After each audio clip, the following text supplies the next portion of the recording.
Hello সবাই, শুনতে পাচ্ছ কথা?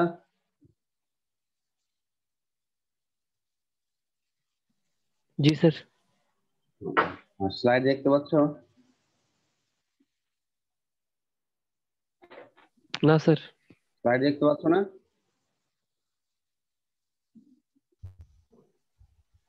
স্লাইড এসেছে? सर এখন দেখা যায়। আচ্ছা, ঠিক আছে, থ্যাংক ইউ।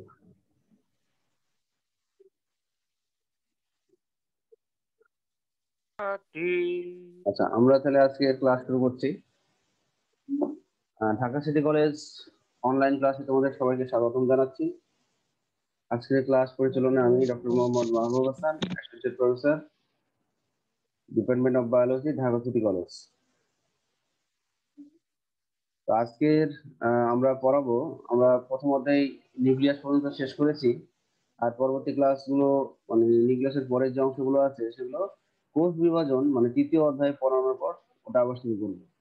এই জন্য আমরা আজকে দ্বিতীয় অধ্যায় কোষ বিভাজন শুরু করছি। তো আজকের আলোচ্য বিষয়গুলো হলো কোষ বিভাজন, কোষ বিভাজন কি, কাকে বলে, এর গুরুত্ব কি, প্রকারভেদ, আর আরেকটা পর্ব হলো কোষচক্র, এর দশাসমূহ আর গুরুত্ব। তো আমরা যে সমস্ত বই থেকে তথ্য নিই বরাবরের মতো সেগুলো থেকে নিয়েছি। আর স্লাইড তৈরি করার জন্য আমাদের জীববিজ্ঞান বিভাগের সকল সহকর্মীদেরকে আমি আন্তরিক কৃতজ্ঞতা জানাচ্ছি। তো আমরা প্রথমেই যাই যে কোষ বিভাজন জিনিসটা কি। কোষ বিভাজন হলো মাতৃকোষ থেকে অপত্য কোষ উৎপন্ন হওয়ার প্রক্রিয়াকে কোষ বিভাজন বলে। তাহলে একটা মাতৃকোষ মানে যে কোষ বিভাজিত হবে তাকে বলা হবে মাতৃকোষ, বা আমরা আরেকটা বলতে পারি টার্গেট কোষ বা মাদার সেল। তাহলে যে মাতৃকোষ থেকে অপত্য কোষ মানে নতুন কোষ উৎপন্ন হওয়ার প্রক্রিয়াকে কোষ বিভাজন বলে। বিজ্ঞানী বোভেরি 1879 সালে এবং ফ্লেমিং 1880 সালে দেহকোষ বিভাজন প্রত্যয় করেন, এবং বিজ্ঞানী ফ্লেমিং 1882 সালে সর্বপ্রথম মাইটোসিস শব্দটি প্রবর্তন করেন। আবার বিজ্ঞানী স্ট্রাসবার্গার 1888 সালে মায়োসিস কোষ বিভাজন পর্যবেক্ষণ করেন এবং বলেন জনন কোষের ক্রোমোজোম সংখ্যা মাতৃকোষের ক্রোমোজোমের অর্ধেক। তাহলে মাইটোসিস বা মাইটোসিস কোষ বিভাজন সর্বপ্রথম প্রবর্তন করেন ফ্লেমিং, আর স্ট্রাসবার্গার 1888 সালে মায়োসিস কোষ বিভাজনটা মানে উল্লেখ করেন। কোষ বিভাজনের আসসালামু আলাইকুম। ওয়ালাইকুম আসসালাম। কোষ বিভাজনের গুরুত্ব: 1 নম্বর, সকল প্রকার কোষ পূর্বসূরি কোষ থেকে বিভাজনের মাধ্যমে সৃষ্টি হয়। প্রতিটি জীবের জীবন শুরু হয় একটি মাত্র কোষ থেকে। নিষিক্ত ডিম্বাণু বা জাইগোট বিভাজনের মাধ্যমে নতুন জীবের সৃষ্টি করে। তাহলে আমরা প্রত্যেকটা জীবই আসলে একটা কোষ, যে কোষটার নাম ছিল জাইগোট। এই জাইগোট থেকে আমরা এত বড় অনেকগুলো কোষের একটা আমরা জীব সৃষ্টি হয়েছি। জীব দেহের বৃদ্ধি ও পরিস্ফুটনের জন্য পরিস্ফুটন হবে, তাহলে জীবদেহের বৃদ্ধি ও পরিস্ফুটনের জন্য কোষ বিভাজন প্রয়োজন। জীবদেহে ক্ষতস্থান নিরাময়ের জন্য কোষ বিভাজন প্রয়োজন। জীবের বংশবিস্তারে বিশেষ করে বিভাজন প্রয়োজন। তাহলে এগুলো ছিল গুরুত্ব, কোষ বিভাজন কেন করবে তার গুরুত্ব। কোষ বিভাজনের ফলে নতুন বৈশিষ্ট্যপূর্ণ অপত্য কোষ সৃষ্টি হয়, যা জীবের অভিযোজন ও অভিব্যক্তিতে সাহায্য করে। কোষ বিভাজনের মাধ্যমে জীব দেহে কোনো অঙ্গের বা খণ্ডাংশ থেকে সমগ্র দেহের পুনরুৎপাদন ঘটে। স্যার কিছু শোনা যায় না কেন? শোনা যায় না? না স্যার ক্লিয়ার আছে। শোনা যাইছে। তোমার শোনা স্যার যায়? আমরা শুনতেছি স্যার। আচ্ছা, তাহলে তোমার মনে হয় সমস্যা হয়েছে। আচ্ছা, আরেকটা দেখো যে 7 নম্বর, কোষ বিভাজনের মাধ্যমে জীব দেহে কোনো অঙ্গের বা খণ্ডাংশ থেকে সমগ্র দেহের পুনরুৎপাদন ঘটে। কোষ বিভাজনের সময় বংশগতি বস্তু যেমন ডিএনএ এর প্রতিলিপি গঠিত হয়, আর ডিএনএ প্রতিলিপি গঠনের সময় কোনো ত্রুটির কারণে পরিব্যক্তির উদ্ভব হয়। পরিব্যক্তি মানে হলো মিউটেশন, বা এই মিউটেশনের কারণে দেখা গেল জীবের মধ্যে অনেক সময় বৈচিত্র্য আসতে পারে। এগুলো ছিল গুরুত্ব। আমরা এবার কোষ বিভাজনের প্রকারভেদে যাচ্ছি। কোষ বিভাজনকে 3 ভাগে ভাগ করা হয়েছে: অ্যামাইটোসিস, মাইটোসিস এবং মিওসিস। অনেকে আবার এর উচ্চারণ করে মায়োসিস। আমরা প্রথমে অ্যামাইটোসিস সম্পর্কে জানি। নিউক্লিয়ার মেমব্রেন ও নিউক্লিওলাসের অবলুপ্তি না ঘটিয়ে নিউক্লিয়ার মেমব্রেন এবং নিউক্লিওলাসের অবলুপ্তি না ঘটিয়ে এবং ক্রোমোজোম স্পিন্ডল যন্ত্র গঠন না করে যে প্রক্রিয়ায় নিউক্লিয়াস ও সাইটোপ্লাজম সরাসরি বিভাজিত হয়ে দুটি অপত্য কোষ সৃষ্টি করে তাকে অ্যামাইটোসিস বলে।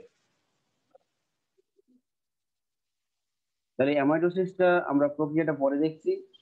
অ্যামাইটোসিস এটা কাদের ক্ষেত্রে ঘটবে? ব্যাকটেরিয়া, ইস্ট, অ্যামিবা প্রভৃতি এককোষী জীবদেহে এই ধরনের কোষ বিভাজন দেখা যায়, অর্থাৎ সকল আদিকোষে এবং মেরুদণ্ডী প্রাণীদের ভ্রূণ আবরণীতে অ্যামাইটোসিস পদ্ধতিতে কোষ বিভাজন ঘটে। তাহলে প্রসেসটা আমরা একটু দেখে নিই। এটা হলো একটা কোষ, আর এটা হলো এই কোষের ভিতরে এটা হলো নীল অংশটা হলো এটা নিউক্লিয়াস। হ্যাঁ, এদের কিন্তু নিউক্লিয়াসটা প্রথমে কি হয়, লম্বা হতে থাকে, এরকম লম্বা হতে থাকে এবং লম্বালম্বি হয়ে এরা কি হবে, দুইটা অংশে ভাগ হয়ে যায়। যখনই দুইটা অংশে ভাগ হয়ে যায় তখন এর চারপাশের যে কোষ আবরণী রয়েছে বা কোষ প্রাচীর রয়েছে সেটা কি হবে, দুই নিউক্লিয়াসের মাঝখানে ভিতরের দিকে প্রবর্ধিত হতে থাকে বা একটা খাঁজ তৈরি হয়। এই খাঁজটা ক্রমান্বয়ে কেন্দ্রের দিকে প্রসারিত হয় এবং দুইটা নিউক্লিয়াসকে ভিতর মাঝখান দিয়ে এটা প্রসারিত হয়ে যায়, যার ফলে দুইটা অপত্য কোষ তৈরি হয়ে যায়। তাহলে এইভাবে প্রথমে নিউক্লিয়াসের বিভাজন ঘটে, পরবর্তীতে কোষ প্রাচীরের সৃষ্টি হয়ে দুটি অপত্য কোষ তৈরি হয়। আমরা প্রসেসটা যদি বর্ণনা আকারে পড়ি, তাহলে অ্যামাইটোসিস প্রক্রিয়ায় নিউক্লিয়াসটি প্রত্যক্ষভাবে সরাসরি দুই অংশে ভাগ হয়। এই ক্ষেত্রে নিউক্লিয়াসটি প্রথমে লম্বা হয়, ডাম্বেলের আকার ধারণ করে, মাঝের অংশটি সংকুচিত হয়ে দুটি খণ্ডে বিভক্ত হয় এবং দুটি অপত্য নিউক্লিয়াস গঠন করে। নিউক্লিয়াস বিভাজনের সঙ্গে সঙ্গে সাইটোপ্লাজমের মাঝখান বরাবর খাঁজ সৃষ্টি হয় এবং এই খাঁজ কেন্দ্রের দিকে অগ্রসর হয়ে সাইটোপ্লাজমকে দুই ভাগে বিভক্ত করে এবং দুটি অপত্য কোষের সৃষ্টি করে। তাহলে আমরা এই অ্যামাইটোসিস বিভাজনটা বুঝলাম সবাই। অ্যামাইটোসিস বিভাজন কাদের কাদের হবে? ইস্ট, ব্যাকটেরিয়া, অ্যামিবা এদের ক্ষেত্রে হবে।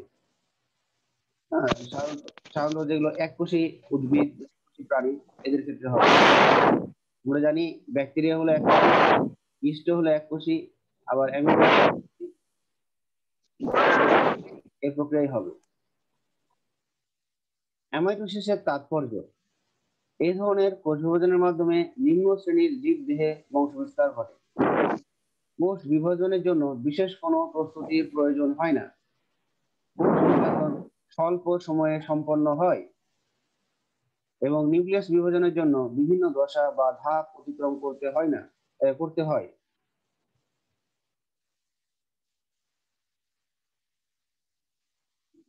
আমরা তাহলে অ্যামাইটোসিস শেষ করলাম, এবার আসবো আমরা মাইটোসিস। যেহেতু আমরা তিনটা ভাগে ভাগ করেছিলাম, 2 নম্বরে আসছে আমরা মাইটোসিস। মাইটোসিস কেবল জীবের দেহকোষে সংঘটিত হয়। মাইটোসিসে নিউক্লিয়াস ও ক্রোমোজোম একবার করে বিভাজিত হয়। প্রথমে নিউক্লিয়াস বিভাজন হবে, পরে ক্রোমোজোম বিভাজিত হবে একবার করে। অপত্য কোষ বা নবজাত কোষ ও মাতৃকোষের মধ্যে ক্রোমোজোমের সংখ্যা সমান থাকে, অর্থাৎ অপত্য কোষে যে ক্রোমোজোম সংখ্যা থাকবে একই সংখ্যা মাতৃকোষেও থাকবে। মাইটোসিসে ক্রোমোজোম লম্বালম্বি বিভাজিত হয়ে ক্রোমাটিড সৃষ্টি করে। যেহেতু ক্রোমোজোমের বৈশিষ্ট্যগত কোনো পরিবর্তন হয় না, কাজেই অপত্য কোষগুলো মাতৃকোষের সমগুণ সম্পন্ন হবে। অপত্য কোষ বৃদ্ধি পেয়ে মাতৃকোষ সমান আয়তনের হয়। একটি মাতৃকোষ থেকে সম আকৃতি ও সমগুণ সম্পন্ন দুটি অপত্য কোষের সৃষ্টি হয়। হ্যাপ্লয়েড, ডিপ্লয়েড এবং পলিপ্লয়েড কোষে মাইটোসিস ঘটতে পারে। তাহলে মাইটোসিস প্রায় সব ধরনের কোষেই ঘটতেছে। কোষ ভেদে মাইটোসিসের দশাগুলোর স্থিতিকাল ভিন্ন ভিন্ন হয়ে থাকে। এটা এই 9 নম্বরটা মানে কি, যে মানুষের কোষের মাইটোসিস একরকম, আবার দেখা গেল যে একটা নিম্ন শ্রেণীর উদ্ভিদ বা প্রাণী কোষে হয়তো মাইটোসিসের যে সময়কালটা এক রকম হতে পারে। পলিপ্লয়েড মানে আমরা হ্যাপ্লয়েড বুঝি স্যার, এটা হ্যাপ্লয়েড কি বুঝি আমরা? হ্যাপ্লয়েড ডিপ্লয়েড জানি, কিন্তু পলিপ্লয়েড তাহলে হ্যাপ্লয়েড বলো দেখি কি জি স্যার। যে বললা প্রশ্নটা হ্যাপ্লয়েড কি সেটা আগে বলো, তারপর আমি পলিপ্লয়েড বুঝাই। স্যার 2n এক সংখ্যক সেট ক্রোমোজোম ক্রোমোজোম n সংখ্যক 2n না শুধু n। হ্যাঁ, মানে আমরা বলবো যেসব কোষে এক সেট ক্রোমোজোম বা এন ক্রোমোজোম রয়েছে তাকে আমরা বলবো হ্যাপ্লয়েড, তাই না? আবার যদি দুই সেট ক্রোমোজোম থাকে কোষে তাহলে হবে ডিপ্লয়েড। পলি মানে কি? ডিপ্লয়েড পলি মানে কি? 2n পলি মানে কি? বেশি অনেক মানে অনেক বেশি। পলি মানে বহু অনেক বেশি। অনেক তাহলে দুইয়ের যদি সংখ্যায় বেশি হয় সেট, তাহলে দুই এর মানে দুই বা ততোধিক বলতে পারি, ঠিক আছে? দুইয়ের বেশি হলে সেটা হবে পলি। স্যার। তিনটা হতে পারে, চার সেট হতে পারে। ব্যাপারটা ক্লিয়ার? তাহলে তিন সেট বা চার সেট বা পাঁচ স্যার সেট যেমন ক্রোমোজোম যুক্ত কোষকে আমরা বলবো পলিপ্লয়েড কোষ। হ্যাঁ বলো। স্যার ডিপ্লয়েডে তো পলিপ্লয়েড স্যার কোষটি আছে। শুক্রাণু ডিম্বাণু এই দুইটা মিলে হয়, কিন্তু পলিপ্লয়েডে আর কি জিনিস থাকে তাহলে স্যার? ও, পলিপ্লয়েডটা মানে মনে করো যে এই ধরো এই যে আমরা যে তরমুজ বা আমরা যে অনেক সময় দেখা গেল যে পেঁপে বা এরকম হলো কুমড়া, তো এই সমস্ত উদ্ভিদের ক্ষেত্রে দেখা যায় যে এদের কি করা হয় যে দেহকোষের মিলন ঘটানো হয়। তাহলে একটা দেহকোষে কয় সেট ক্রোমোজোম থাকে? একটা, দুই স্যার। দুই সেট। কারণ দেহকোষটা হলো কি ডিপ্লয়েড। তাহলে হয়তো জি স্যার।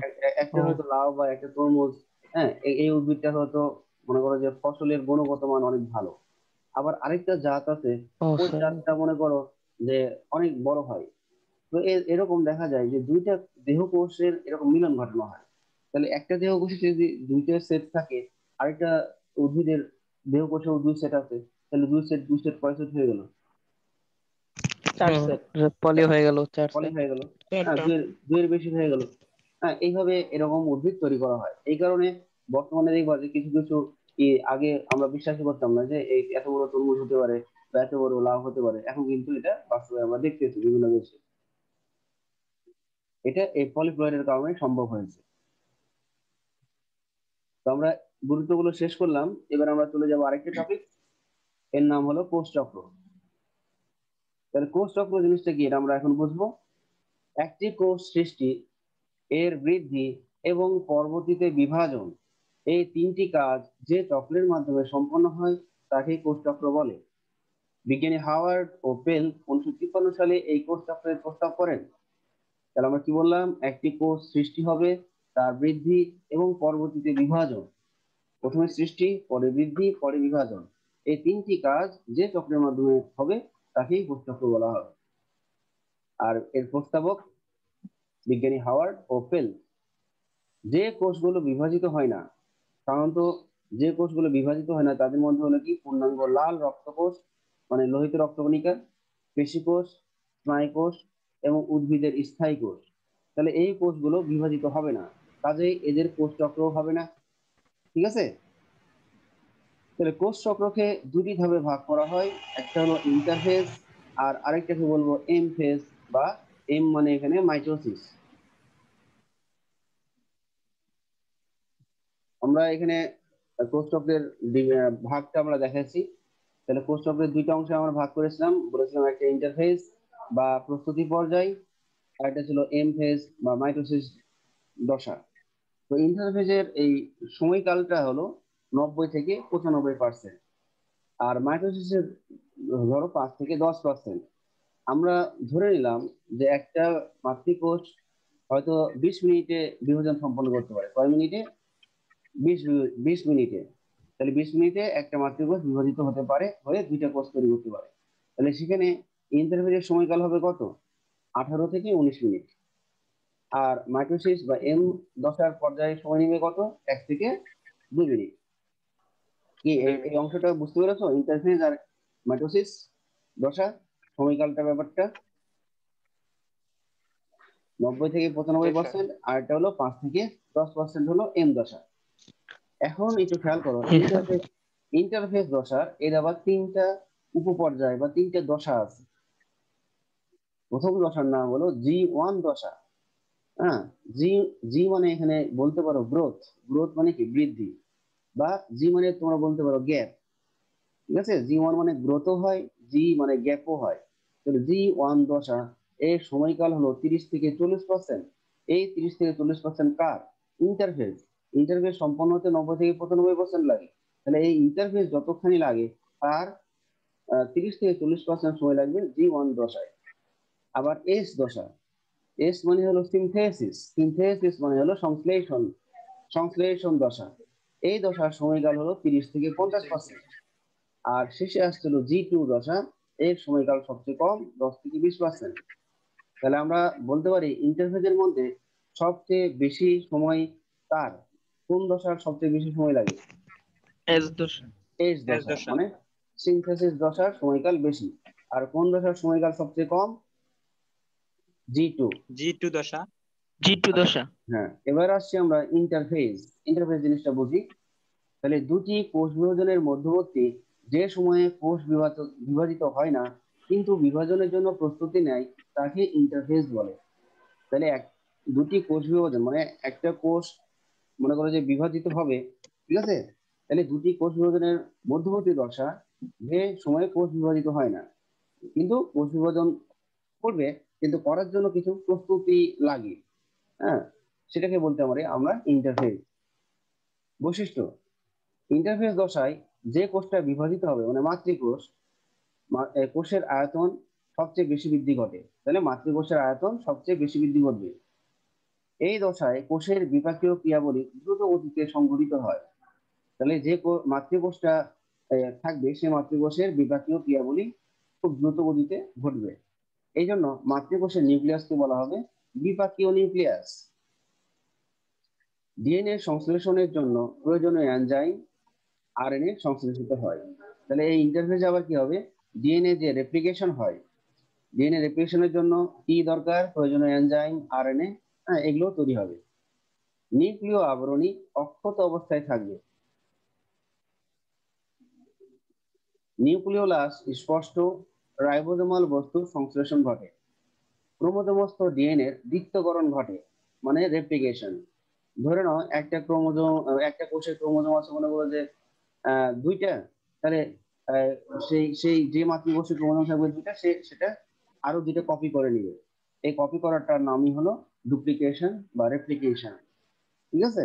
তাহলে মাতৃকোষে যদি দুইটা ক্রোমোজোম থাকে সে কপি করে চারটে করে ফেলবে, আরো দুটো করে ফেলবে। আবার দেখা গেলো যদি চারটে থাকে, যদি ক্রোমোজোম যদি চারটে থাকে তাহলে সে কপি করে বা রেপ্লিকেশন করে আরো একটা করে ফেলবে, এরকম।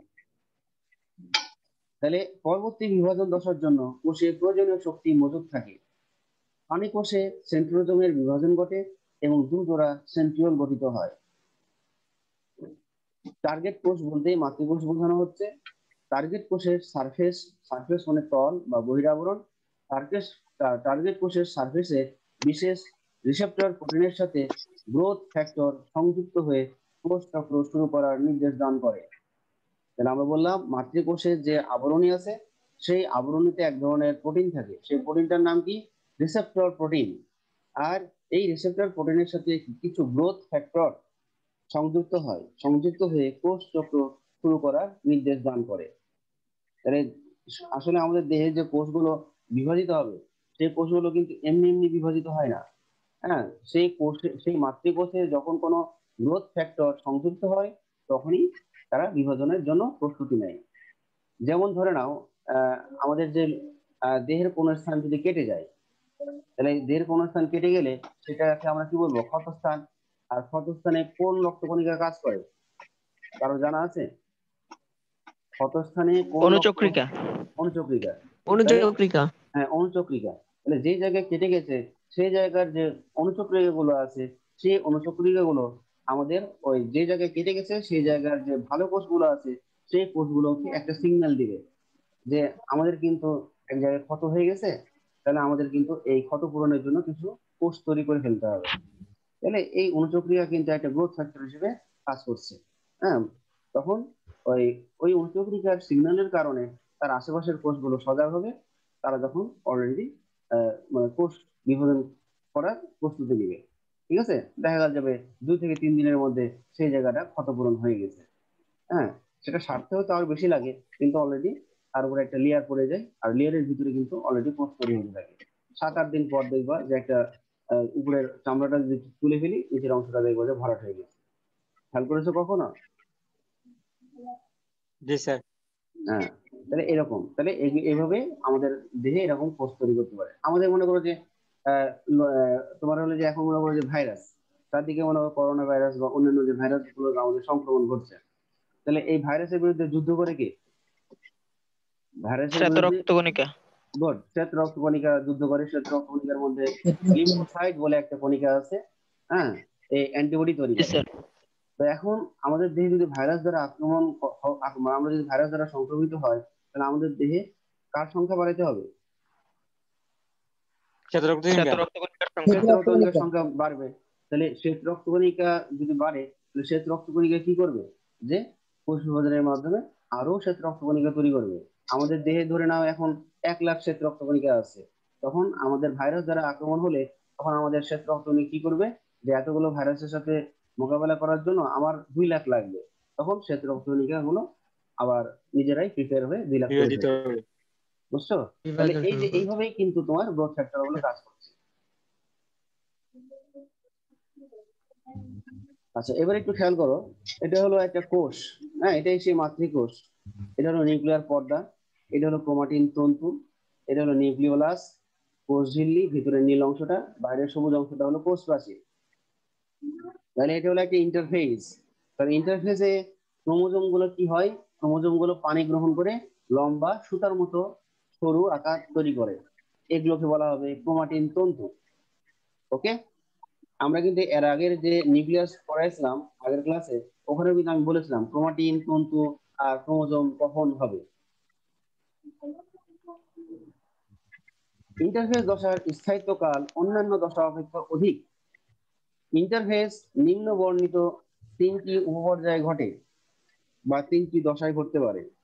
প্রথম দশার নাম হলো G1 দশা বা গ্যাপ দশা বা প্রথম বৃদ্ধি দশা। তাহলে এই দশায় কি কি ঘটনা ঘটবে? এই দশায় কোষ চক্রের সূচনা হয়। এই দশায় কোষ চক্রের সূচনা হয়। একটি কোষ পরবর্তী বিভাজন পর্যায়ে প্রবেশ করবে কিনা তা নির্ধারণ করা হয়। তাহলে এই চক্রে এই দশায় কি হবে? কোষ চক্রের সূচনা হবে।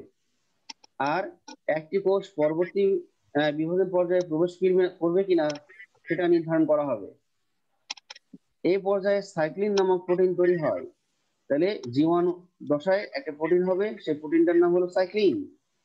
আর এই প্রোটিনটা সিডিকে, সাইক্লিন ডিপেন্ডেন্ট কাইনেজ যে এনজাইম, এর সাথে যুক্ত হয়ে সাইক্লিন বা সিডিকে যৌগ উৎপন্ন করে। ঠিক আছে?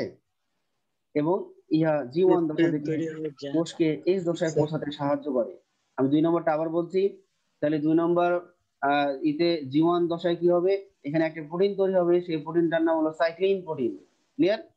আর সাইক্লিন প্রোটিনটা কোন এনজাইমের সাথে জি যুক্ত স্যার। হবে? সেই এনজাইমটার নাম হলো সিডিকে। সিডিকে প্লাস সাইক্লিন এরা যখন যুক্ত হবে তখন একটা যৌগ তৈরি করবে, সেই যৌগটাকে বলবো সিডিকে যৌগ। এদিকে যোগ। আর হ্যাঁ, এই যৌগটা তৈরি হবে যখন, এই যৌগটা কি হিসেবে কাজ করবে? এটা হলো অভ্যন্তরীণ উদ্দীপনা। আমরা এর আগে আমরা জানলাম বাহ্যিক উদ্দীপনা হিসেবে কাজ করবে কে? Growth factor. হ্যাঁ, আর এখানে হলো সিডিকে যৌগ কি হিসেবে কাজ করবে? এটা অভ্যন্তরীণ উদ্দীপনা হিসেবে কাজ করবে, মানে কোষের ভেতরের কাজগুলো এরা করবে।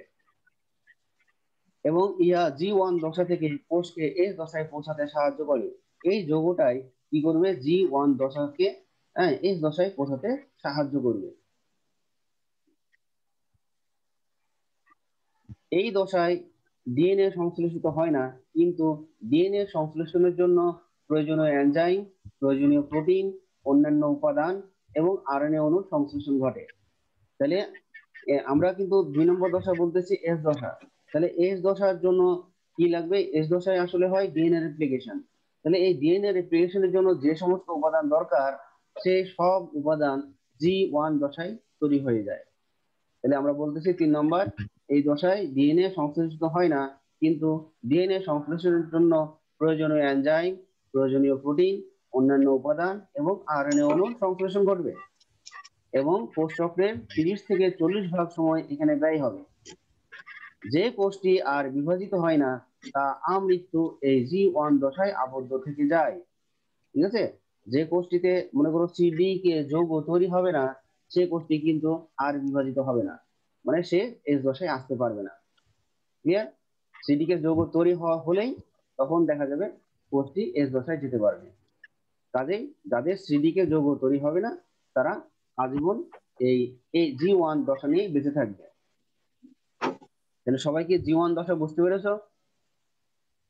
জি স্যার। Thank you. আচ্ছা, এবার আসছি আমরা এস দশা। এসটা মানে বলেছিলাম সিনথেসিস ফেজ। ডিএনএ অণুর প্রতিলিপিকরণ ও ক্রোমাটিড গঠন প্রক্রিয়া সম্পন্ন হয়, এই জন্য একে সংশ্লেষ দশা বলে। তাহলে আমরা জীবন দশাতে দেখেছিলাম যে ডিএনএ অণু যে রেপ্লিকেশন করবে বা প্রতিলিপি করবে বা ডুপ্লিকেশন করবে তার জন্য সব কিছু তৈরি করে ফেলে কিন্তু জীবন। আর এক্স দশায় কি হবে, সেই উপাদানগুলোর সাহায্যে একটা ডিএনএ প্রতিলিপি ঘটিয়ে দুইটা তার প্রতিলিপি তৈরি করে ফেলবে। যদি একটা ডিএনএ থাকে তাহলে দুটা ডিএনএ করবে, দুইটা ডিএনএ থাকলে চারটা ডিএনএ করবে, 10টা ডিএনএ থাকলে 20টা ডিএনএ করে ফেলবে। এইভাবে তার রেপ্লিকেশন শেষ করে। এবং কোষ চক্রে এটা 30 থেকে 50 ভাগ সময় এখানে ব্যয় হয়। তাহলে এস দশার বর্ণনা কিন্তু সংক্ষিপ্ত, কিন্তু আবার দেখা গেল যে সময়টা লাগছে বেশি।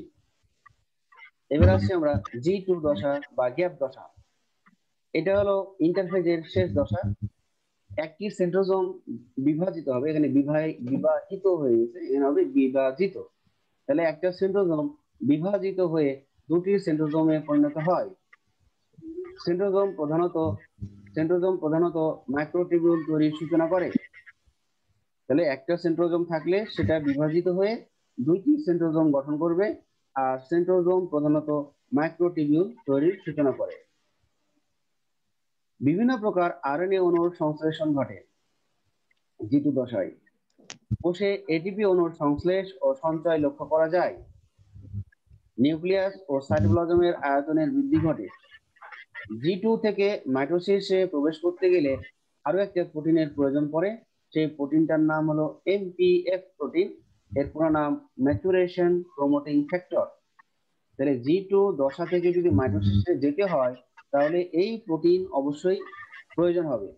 যার এই প্রোটিন থাকবে না সেই কোষটা পরবর্তী এম দশায় যেতে পারবে না। তাহলে কিছু কোষ বিভাজিত হয় না, তা আমৃত্যু এই G2 দশায় আবদ্ধ থেকে যায়। তাহলে বুঝতে হবে যে কোষ বিভাজিত হচ্ছে না তার এমপিএফ প্রোটিন হয়তো থাকছে না বা তৈরি হচ্ছে না, এই কারণে সে আজীবন G2 দশায় থেকে যাবে, সে এম দশায় যেতে পারবে না। আর যাদের এমপিএফ প্রোটিন থাকবে বা তৈরি হবে তাদের ক্ষেত্রে সেই কোষটা পরবর্তী এম দশায় যেতে পারবে। স্পিন্ডল তন্তু গঠনকারী প্রোটিনের সংশ্লেষণ ঘটে। তাহলে আমরা যখন দেখবো যে মাইটোসিস কোষ বিভাজনের প্রোমেটাফেজ পর্যায় বা মেটাফেজ পর্যায়, ওখানে কিন্তু একটা স্পিন্ডল যন্ত্র তৈরি হয়।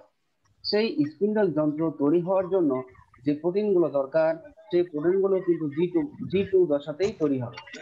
আমরা মনে করি আসলে প্রোমেটাফেজে স্পিন্ডল যন্ত্র তৈরি হচ্ছে, সেটা ঠিক আছে, ওখানে স্পিন্ডল যন্ত্র তৈরি হয়, কিন্তু সেই স্পিন্ডল যন্ত্র তৈরির জন্য যে উপাদান দরকার প্রোটিন, সেই প্রোটিন কিন্তু G2 দশা আগেই তৈরি করে ফেলে। ক্ষতিগ্রস্ত ডিএনএ অণুর মেরামত হয়। কোষ চক্রের 10 থেকে 20 ভাগ সময় এখানে ব্যয় হয়।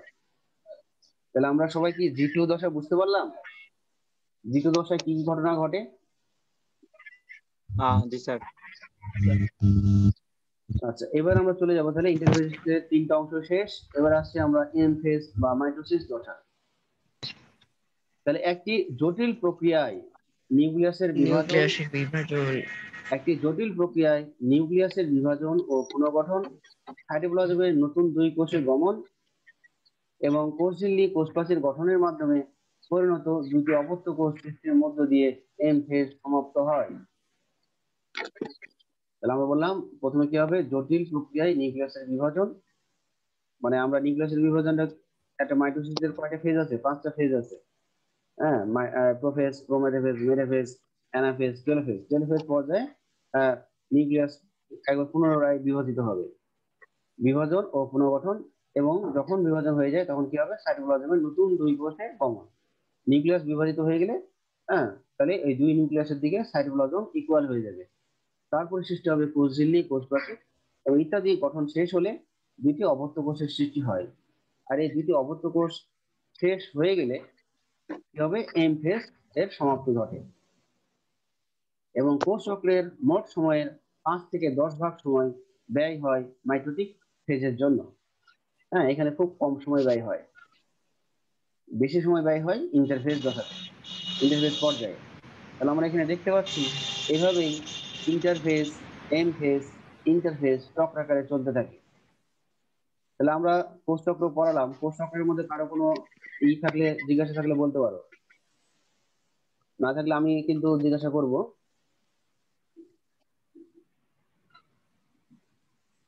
আচ্ছা, আমি এবার তাহলে বলতেছি। তাহলে কোষ চক্রের যে G1 দশা, সবাই শুনতে পাচ্ছ G1 দশা?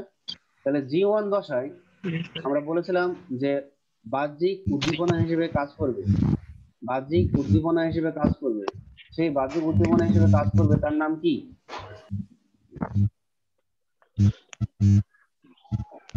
Receptor protein. না না, আমি আবার বলতেছি, কোষ চক্র যখন শুরু হলো, কোষ চক্রের শুরু যে G1 দশা, G1 দশায় বাহ্যিক উদ্দীপনা হিসেবে কে কাজ করবে? সিডিকে যৌগ। সিডিকে যৌগ অভ্যন্তরীণ উদ্দীপনা হিসেবে কাজ করবে। সিডিকে যৌগ অভ্যন্তরীণ উদ্দীপনা হিসেবে কাজ করবে। আমি বলেছি বাহ্যিক উদ্দীপনা হিসেবে কে কাজ করবে? এই যে এখানে দেখো, এই স্লাইডে দেখো, গ্রোথ ফ্যাক্টর। তাহলে গ্রোথ ফ্যাক্টর একটা কোষ দিয়ে বিভাজিত হবে, একটা মাতৃকোষ দিয়ে বিভাজিত হবে। যে মাতৃকোষটা বিভাজিত হওয়ার পিছনে ভূমিকা থাকবে কার? Growth factor. তাহলে গ্রোথ ফ্যাক্টর হিসেবে কাজ করবে কে? গ্রোথ ফ্যাক্টর হিসেবে কাজ করবে কে? রক্ত কণিকা। গ্রোথ ফ্যাক্টর হিসেবে কে কাজ করবে? রক্ত কণিকা। আবার এটা তো আমি মানুষের ক্ষেত্রে বললাম। যদি আমি উদ্ভিদের ক্ষেত্রে বলি, তাহলে উদ্ভিদের ক্ষেত্রে কি হবে? কিছু হরমোন আছে, ফাইটো হরমোন। তো তোমরা একটা হরমোনের নাম শুনেছো, অক্সিন। অক্সিন হরমোনের নাম শুনেছো? জি স্যার। এই অক্সিন হরমোনটা কি করে? উদ্ভিদের বৃদ্ধি ঘটায়, উদ্ভিদের বৃদ্ধি ঘটায় না? তাহলে হরমোন, তাহলে হরমোনও গ্রোথ ফ্যাক্টর হিসেবে কাজ করতে পারে। তাহলে উদ্ভিদের ক্ষেত্রে আমরা জানি অক্সিন হরমোন, যদি আমরা বাইরে থেকে কোনো উদ্ভিদে অক্সিন হরমোন প্রয়োগ করি, তাহলে ওই হরমোন কি করবে? সংশ্লিষ্ট মাতৃকোষগুলোকে উদ্দীপিত করবে, আর সেগুলো বিভাজিত হয়ে উদ্ভিদের বৃদ্ধিতে ভূমিকা রাখবে। তাহলে গ্রোথ ফ্যাক্টর হিসেবে কাজ করবে রক্তকণিকা আর হরমোন। আর অভ্যন্তরীণ মাতৃকোষটা যে বিভাজিত হবে, সেই অভ্যন্তরীণ উদ্দীপনা হিসেবে কাজ করবে কে? সিডিকে যৌগ। ক্লিয়ার? আচ্ছা বলো তো, সাইক্লিন নামক প্রোটিন কোন পর্যায়ে উৎপন্ন হয়, কোন দশায়? সাইক্লিন প্রোটিনটা কোন দশায় তৈরি হয়? G1 দশা। G1 দশা। এমপিএফ প্রোটিন কোন দশায় থাকে? এমপিএফ প্রোটিন কোন দশায় থাকে? ম্যাচুরেশন প্রমোটিং ফ্যাক্টর প্রোটিন কোন দশায় থাকবে? এস দশায়। স্যার G2 দশা। সরি। আর যে কোষ এই এমপিএফ প্রোটিন তৈরি করতে পারবে না বা থাকবে না, সে কোষটার ক্ষেত্রে কি হবে?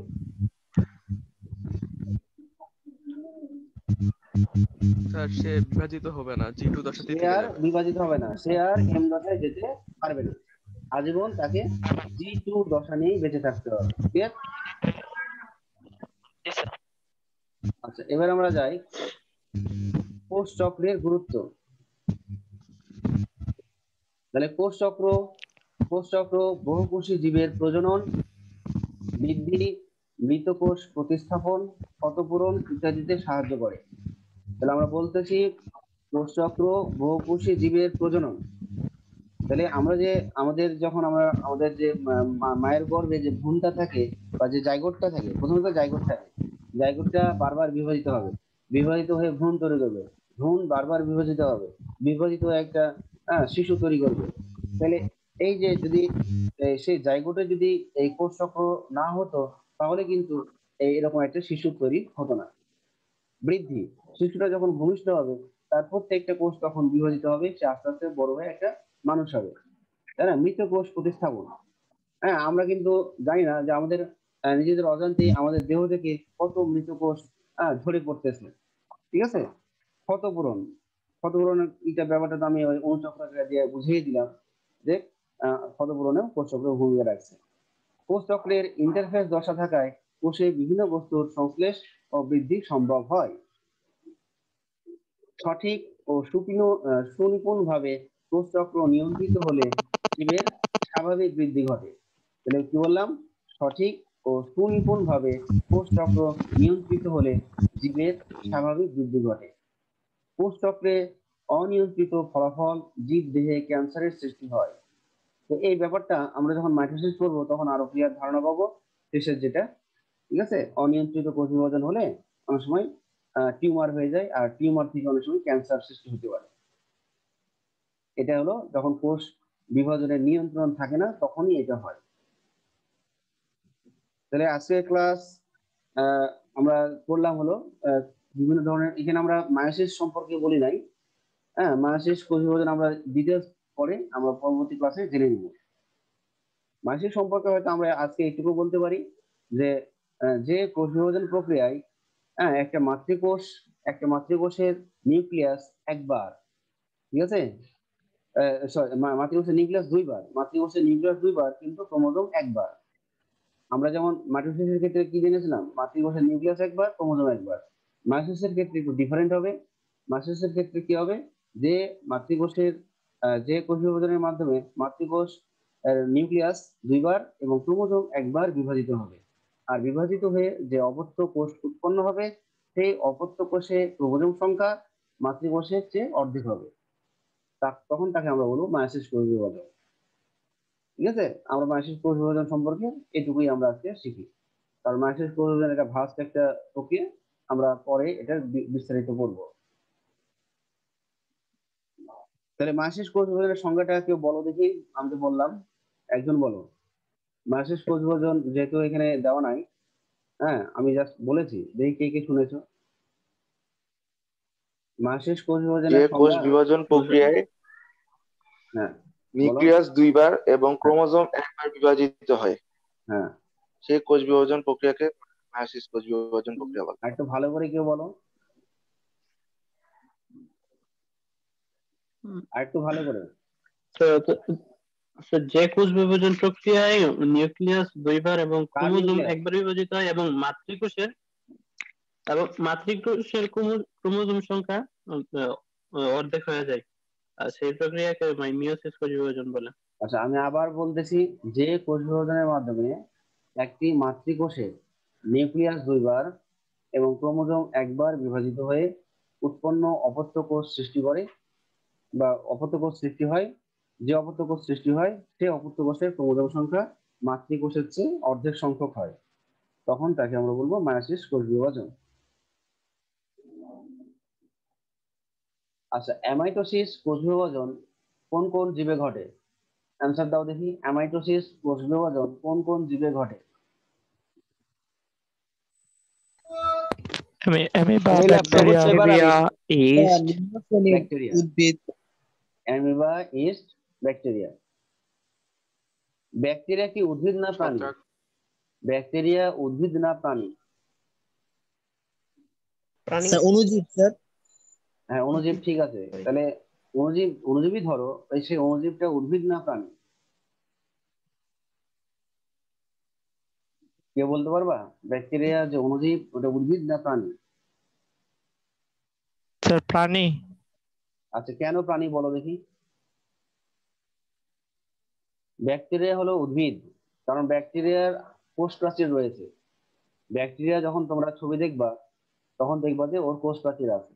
তাহলে ব্যাকটেরিয়ার কোষ প্রাচীর থাকার কারণে সে উদ্ভিদ, সে প্রাণী না, ঠিক আছে। তাহলে ব্যাকটেরিয়া হলো এক ধরনের জি স্যার, উদ্ভিদ। উদ্ভিদ।